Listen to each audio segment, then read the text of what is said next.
Thank you. Thank you. I'm learning that this needs to be my era of being single. Since the age of 18, and I'm 24 now, I've been giving all of my time to relationships, to love, giving love a chance, putting my foot in everything.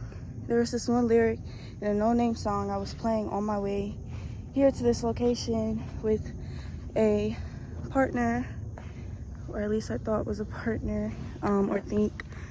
And a lyric comes up on the song and it says, "I've been everywhere and everywhere let me down." And that feels like me. Feels like I was like, okay, this type of person doesn't work. Let me give this person a chance. And then it's like, if that person doesn't work, I'm gonna give this type of person a chance. And it seems like with every single person, I've ended up clashing with them. I've ended up clashing with myself. And I'm at a point where I'm just like, I need to be alone. I need to be in my single era.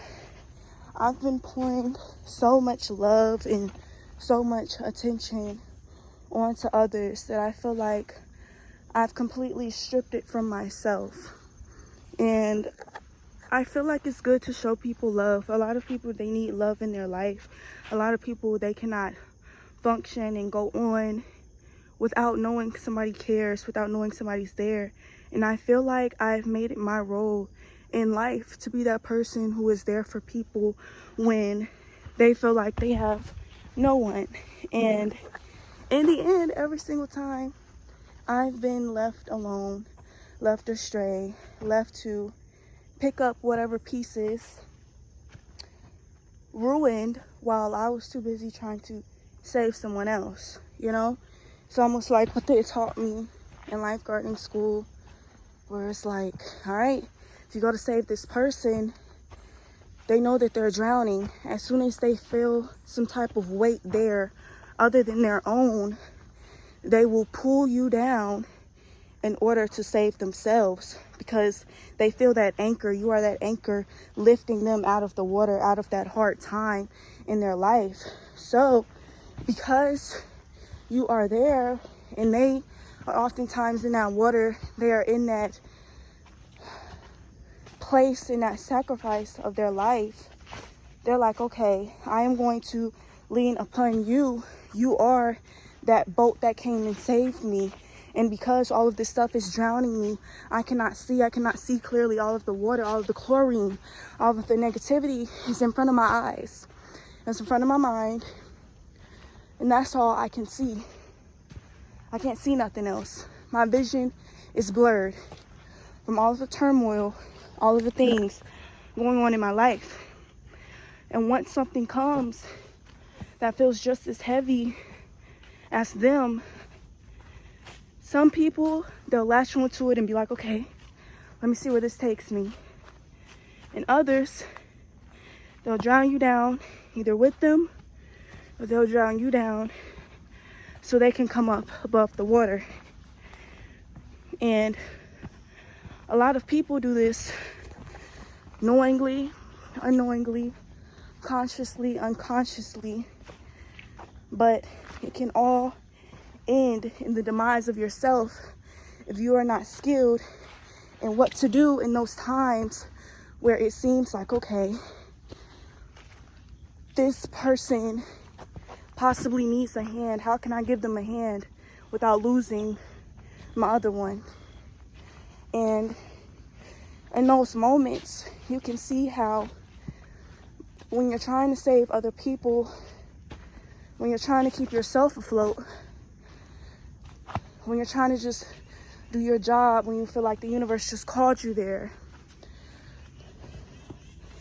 you have to have the mentality, you have to have the self-love, you have to have the knowledge, the keys to know how to pull that person up or how to be there for that person without it drowning you. And for a long time, I'm not gonna say forever, but for a long time, I was throwing a boat out into the ocean to save somebody. While that was the only boat I had, that boat was about to wreck. That boat needed a lot of work.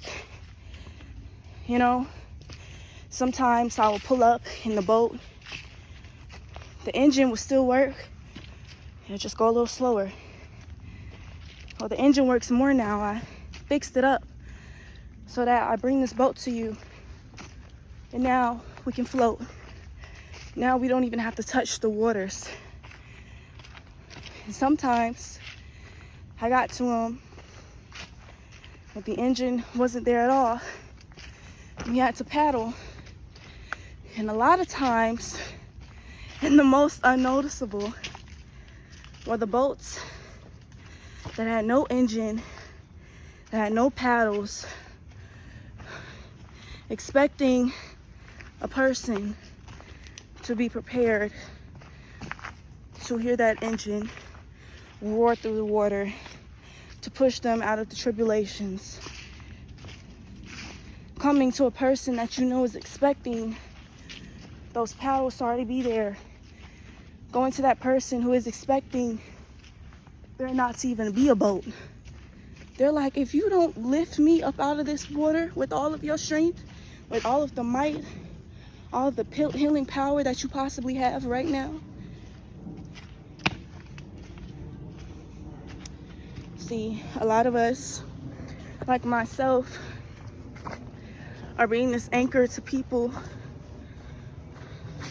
while we are drowning ourselves. Maybe because of them, maybe before they came, but most times and always because of our own actions and the lack thereof as far as looking at them. I know not everybody, but a good amount will be able to relate to how I've poured in and I've brought that boat when I had none of the parts, where I had to build it from the ground up. And how that person could have drowned us too. And honestly, I'm tired of drowning, especially when I can swim. I know I can swim. I already know the skills. I already know the freestyle. I already know the backstroke. I already know the butterfly. I already know the breaststroke. You know what I'm saying? So I already know the dolphin. So why am I not using my skills once I get to this water? Why am I waiting to jump into somebody else's water in order to tap into those skills? And I'm coming to shed a light on whether or not you are leaning towards that person who is only around because they need your boat or they know that you have one. I'm tired of going into situations that I know aren't good for me. I'm tired of saying yes to things my body has already told me no to. And I think it's genuinely just time for me to be alone. And the sooner I understand that, I need to go out in that water and practice my own skills. Know that I have those skills and try to use them more in my own life.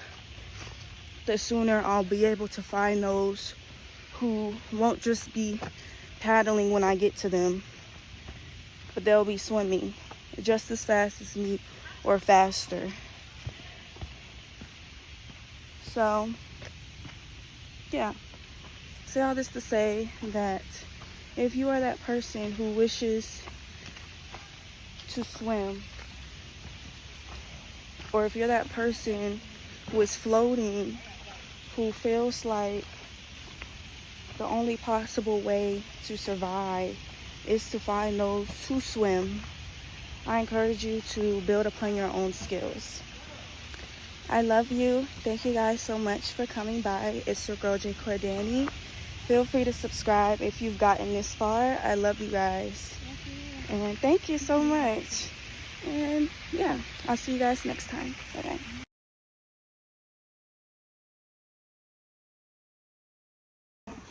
Okay, how are you?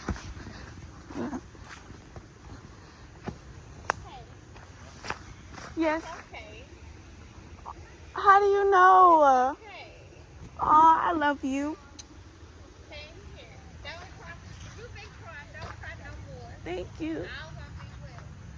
Thank you. Love you. Thank you. You too. Oh my God. This is why I come to Cascade Nature Preserve. I'm not crying, y'all. I promise. I know in the last video I uploaded, I cried. But did y'all just hear that? That was a girl I just randomly passed by.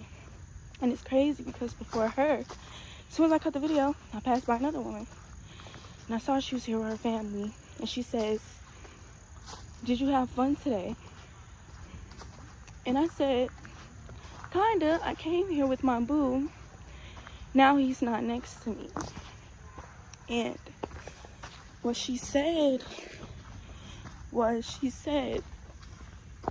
"Leave that energy here. It doesn't matter where he is." Sorry, y'all. Transparent. She said, "It doesn't matter where he is. Wherever he is at, leave that energy here. And go on about your day." And I really needed that message. And she said, "I love you," before I left. I said, "I love you too." And I said, "Oh, that's so sweet." And I immediately said in my head, I wish I got that on camera. Because that's what I needed. And basically, coming to here is what made me come to that conclusion of giving so much to people who don't give to you or don't pour into you the same.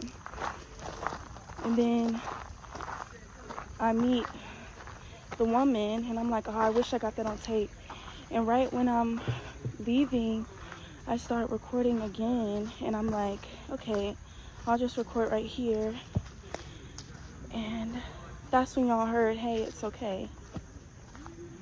So, I did get a message for you guys. Oh, they're behind me. So yeah, that meant a lot to me. But yeah, I hope that I can be a great messenger the same way they were just to me.